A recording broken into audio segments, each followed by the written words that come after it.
안녕하세요. 재건축 예언가입니다.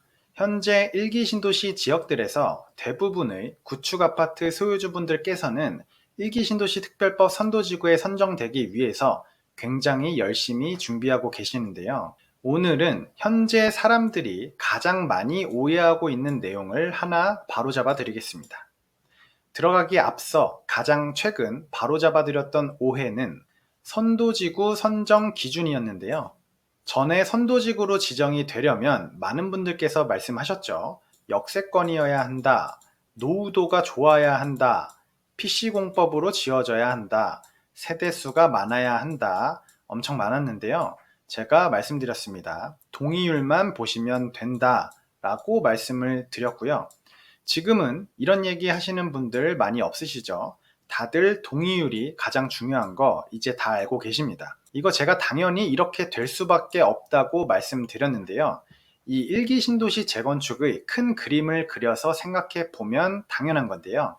그 이유에 대해서 지금 다시 말씀드릴 수는 없으니 과거 영상 링크 올려드립니다. 영상 보실 때 동의율이 중요하다만 보시기보다는 일기 신도시 재건축의 큰 그림이 어떻게 되길래 이런 것들 다 제쳐두고 결국 당연히 동의율만 보면 된다는 판단을 했는지 이해해 보시면 더 유익하실 것 같습니다. 제가 오늘 잡아드릴 오해는 바로 많은 분들이 선도지구는 2024년 올해에만 한 번 지정하고 끝나는 줄 안다는 것인데요. 그래서 이 선도단지에 선정되면 이 단지만 대박이 나고 다른 단지들은 가격이 오르지 않을 거라 보시는 분들이 많아서 그런지 이 첫 번째 지정에 사활을 거시는 분들이 많습니다. 결론부터 말씀드리면 그렇지 않습니다. 선도지구에 준하는 혜택, 즉 용적률을 상향해주는 대신 빨리빨리 소유주들끼리 합심해서 정부가 원하는 타임라인에 맞춰 재건축을 진행하는 이런 아파트 단지들은 앞으로 최소 5년간 선정됩니다. 이것도 제가 봤을 때는 당연한 건데요. 왜 이게 당연한 건지 그림 한 장으로 설명을 드리겠습니다. 제 구독자분들이라면 이 사진을 최소 3번은 보셨을 텐데요. 여기에 모든 것들이 담겨져 있습니다. 이 그림은 연도별 지어진 아파트의 숫자입니다. X축이 연도이고요. Y축이 해당 연도에 지어진 아파트의 채수입니다. 보시면 특징이 이 기간에 들어서면 지어진 아파트 숫자가 급격히 많아진다는 것인데요. 눈치채셨겠지만 대표적으로 1기 신도시 아파트들이 있습니다. 분당, 평촌, 일산, 삼본, 부천 등이 해당되고요. 이뿐만 아니라 다른 지역의 아파트들도 많이 포함되어 있습니다. 이 직전에 지어진 아파트들은 대표적으로 반포, 개포, 목동 등등이 있고요. 이 중 일부는 재건축이 진행되었고 목동처럼 이제 막 재건축이 시작한 곳도 있습니다. 앞으로 5년만 지나면 어떻게 될까요? 여기 1990년도 아파트들 재건축이 시작됩니다. 채수로 치면 약 400만 세대이고요.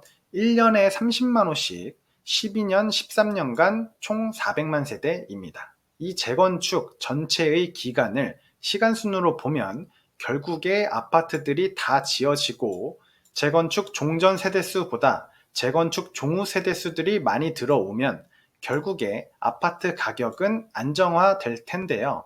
결과적으로는 맞습니다만 그 전에 아파트 가격 폭등 한 번은 거쳐야 합니다. 무슨 말이냐면 아파트가 다 지어지기 전에 재건축 과정에서 매년 30만 세대씩 아파트를 부수는 과정에서 매년 30만 세대씩 이곳에 살던 소유주들이 공사기간 3, 4년 동안 거주할 집이 필요한데 이때 이 이주 수요로 인한 전세가격 폭등은 필연적이라는 얘기입니다. 여기서 우리와 같은 일반인들은 용적률 혜택을 얼마나 받게 될지, 언제 재건축이 완성될지, 분담금은 얼마가 될지, 혹시 33평 배정은 가능할지 이 정도를 궁금해하지만 정부 입장에서는 아주 큰 그림에서 이 전세 가격의 폭등을 어떻게 조금이라도 줄일 수 있을지 이 단 한 가지가 관심사입니다.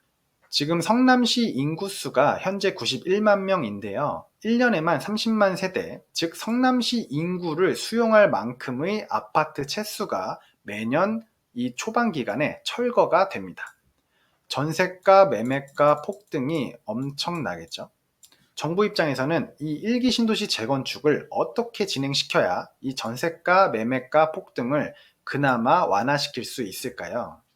바로 시간적으로는 이 10년을 20년, 25년으로 최대한 늘려야 하고요.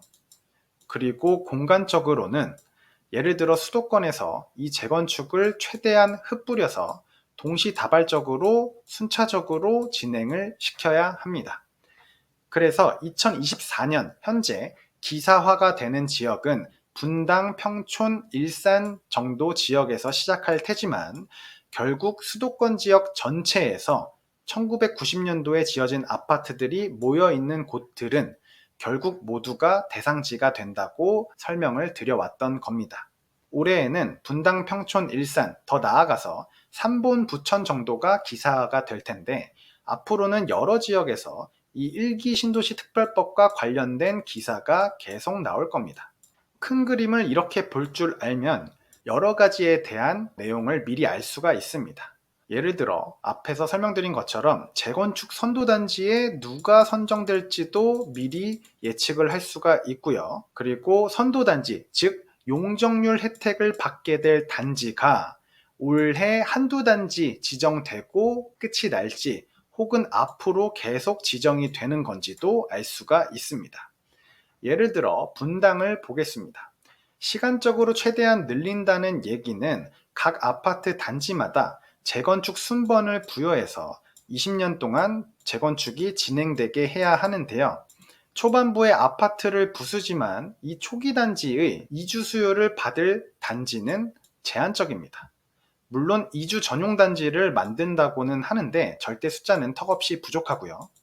그래서 초반부에는 용적률을 최대한 줘서 초기 1번에서 5번 단지들의 이주 수요로 인한 마이너스 분은 어쩔 수가 없지만 한 5번에서 10번 단지들이 이주하는 동안의 이주 수요는 먼저 출발한 이 1번에서 5번 단지들의 입주 물량으로 최대한 커버를 해줘야 하는데요. 그러려면 이거 1, 2번 단지들의 용적률 혜택만 높여줘서는 안 됩니다.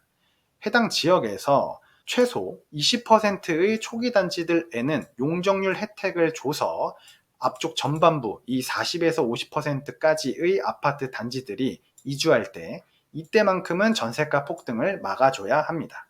이게 초기에는 못 막아줬을지라도 전반부 20에서 50%에서는 최대한 흡수를 해줘야 하거든요.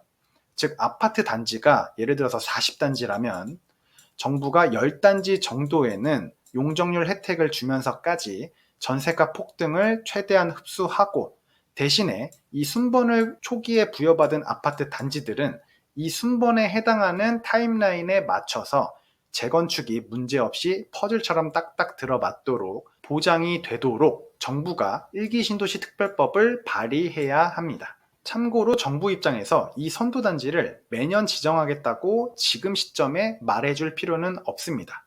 후보단지들이 목이 마를수록 선도단지 지정을 위해서 더 열심히 단합하기 때문이고요. 하지만 선도단지에 지정되지 않았다고 해서 실망하실 필요는 없습니다. 앞으로 5년간은 계속 선도단지를 지정하거나 혹은 이름만 바꿔서 선도단지에 준하는 혜택을 줄 테니까요. 잠시 샛길로 빠져서 왜 선도단지에 선정되려면 동의율이 중요한지 이제는 아시겠죠?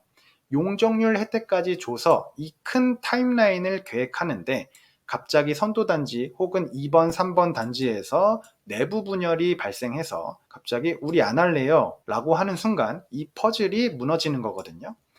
노후도, 역세권, PC공법 다 이 동의율에 비해서는 거의 안 중요한 편에 속하다고 보시면 되고요. 무조건 이 타임라인을 지키는 단지여야 하는 거고요.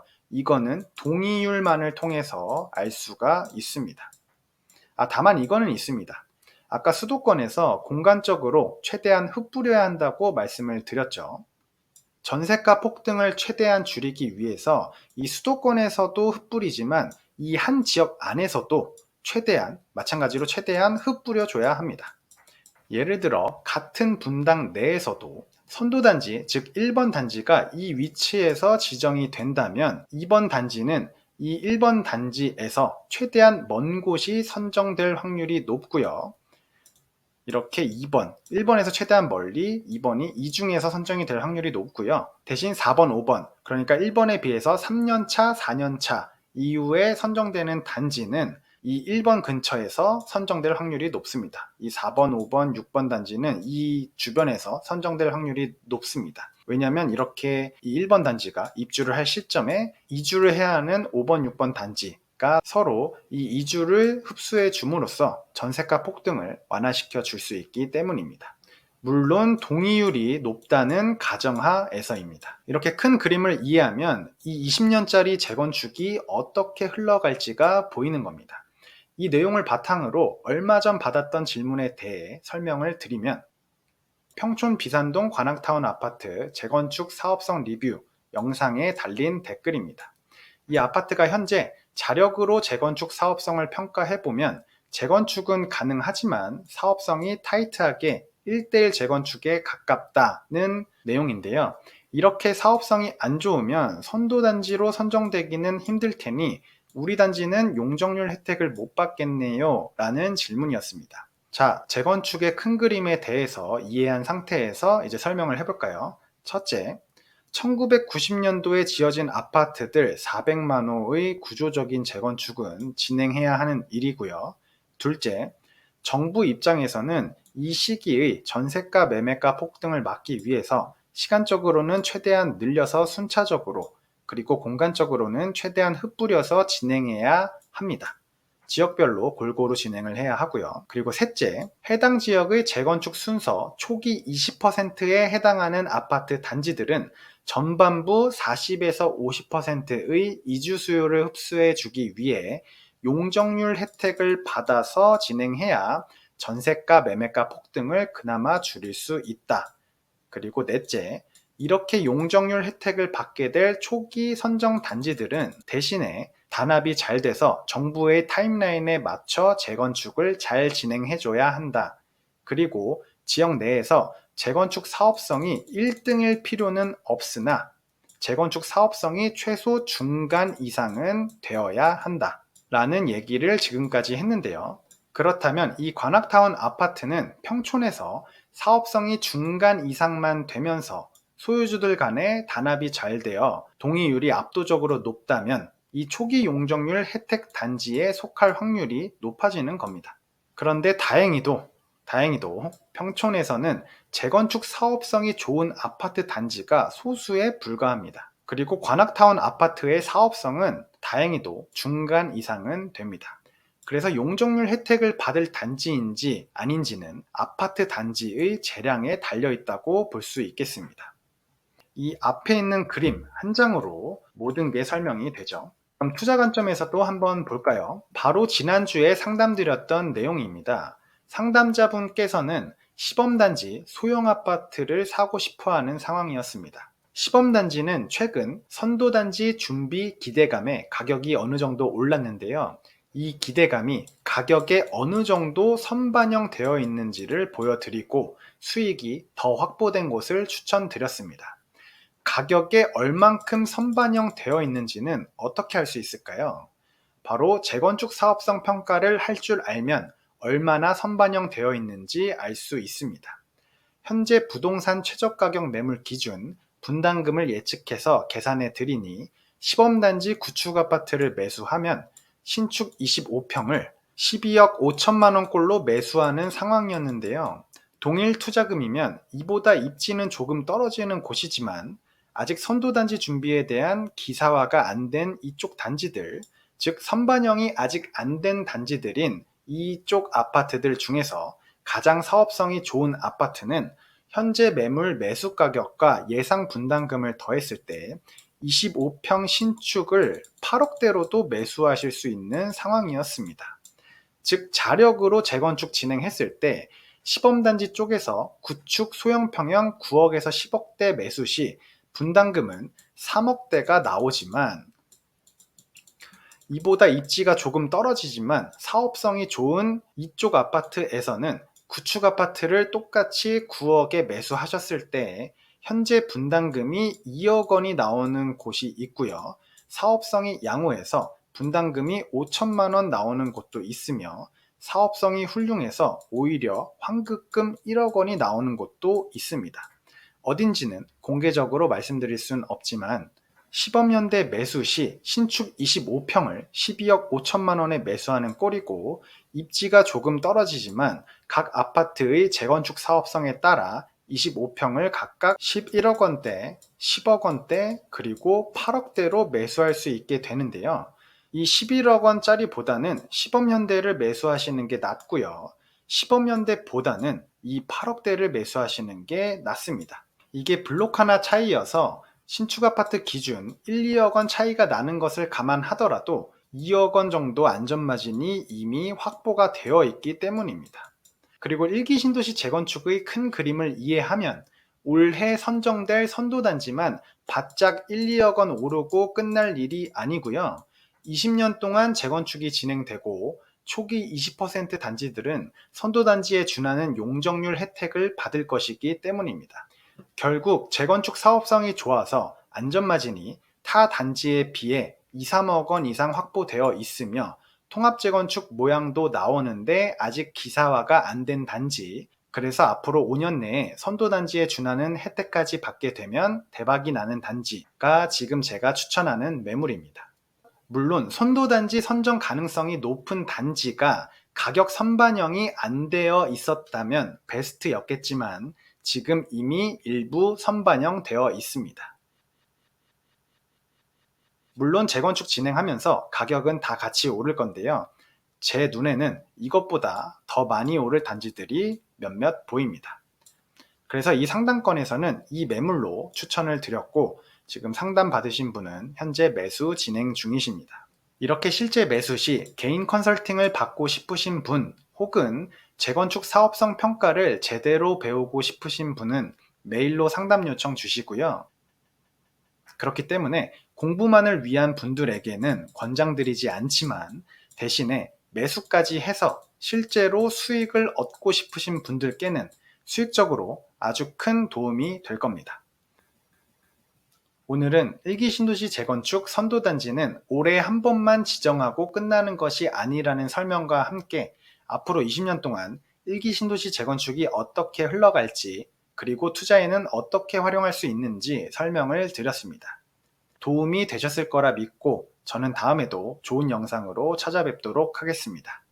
감사합니다.